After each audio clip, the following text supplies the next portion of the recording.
Ginger Corbett, what kind of digital communication works and what doesn't in movie promotion?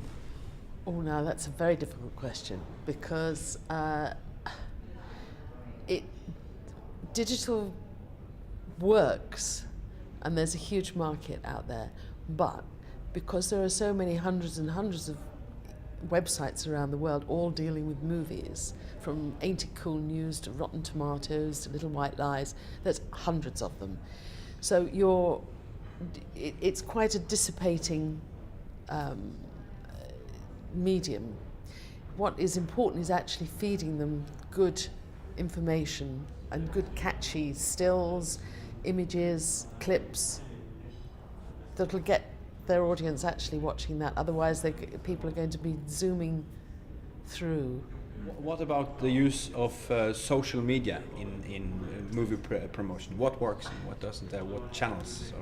I think blogs and tweets work best because you actually go onto someone's site, somebody at, Dave Calhoun Timeout or whatever, and you know his taste in movies, so you'll actually read reviews in his publications, but you'll also follow his tweets and blogs. So you actually log on to people whose taste and you value. So I think those are more important now than Facebook, personally. Why isn't Facebook that effective, in your opinion? Because it's been commercialised a great deal. It's great for keeping in touch with mum, or the kids who are in Australia on their gap year, or friends who haven't seen for years who've moved to South America. That's something it's quite interesting for. But if you're 12, 13, it's fantastic because you've got 20,000 friends around the world. But as you get a bit older, you're just bombarded with information from people you just don't care about and things you don't want to know about. So you need to be more precise in the use of social media then? Yes, I think so.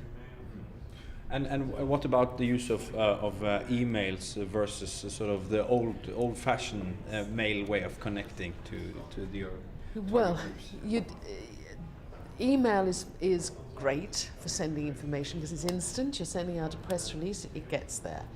But you've got to phone the journalist beforehand to say, "Hi, Lars, I'm sending you this fantastic press release about such and such and such."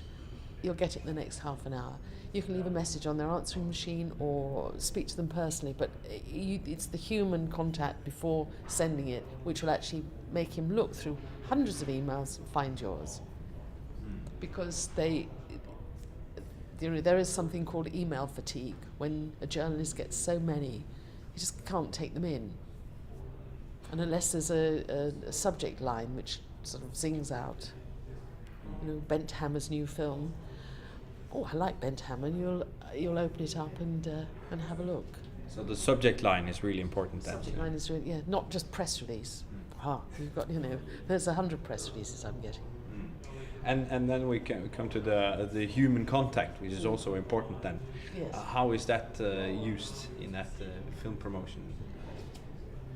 Well, the human contact is very useful because you can actually talk to someone, you can sell it to somebody, which, I can phone up and say, this is a new film, it's fantastic, it's a black comedy, it's quirky, I think you'll like it, give it a chance. It may not have any stars in it, but it's one of my favourite films.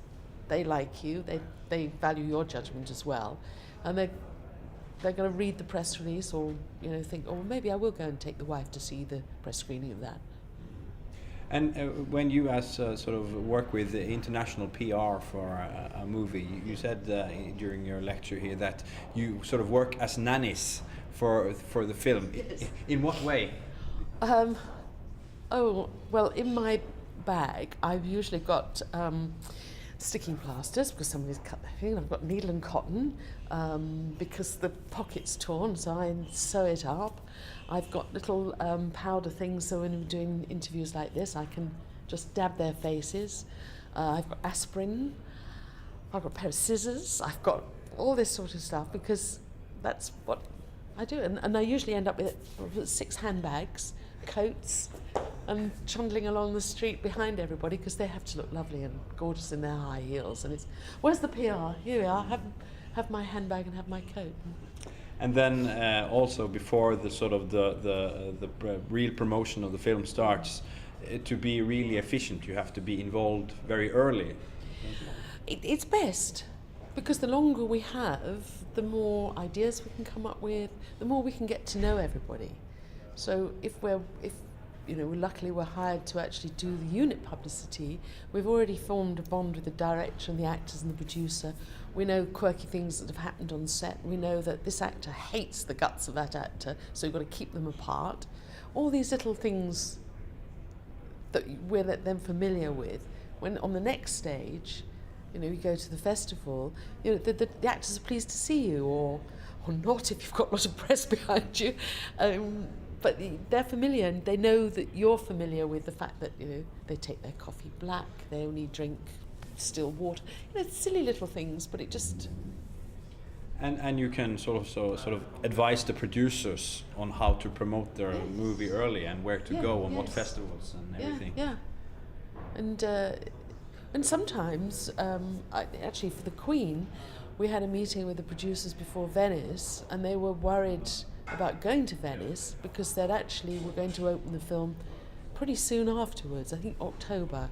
And was that a long enough time to get a campaign together? Because it was very tight to Venice, and very tight in finishing the film indeed. And we said, well, why not? Let's go for just a newspaper campaign. We've missed all the magazines. We'll go for as many supplements as we can, weekend magazines, and the mass circulation newspapers, which worked. Yeah, it worked. It worked very well. Very good. Thank you very much. Thank you very much.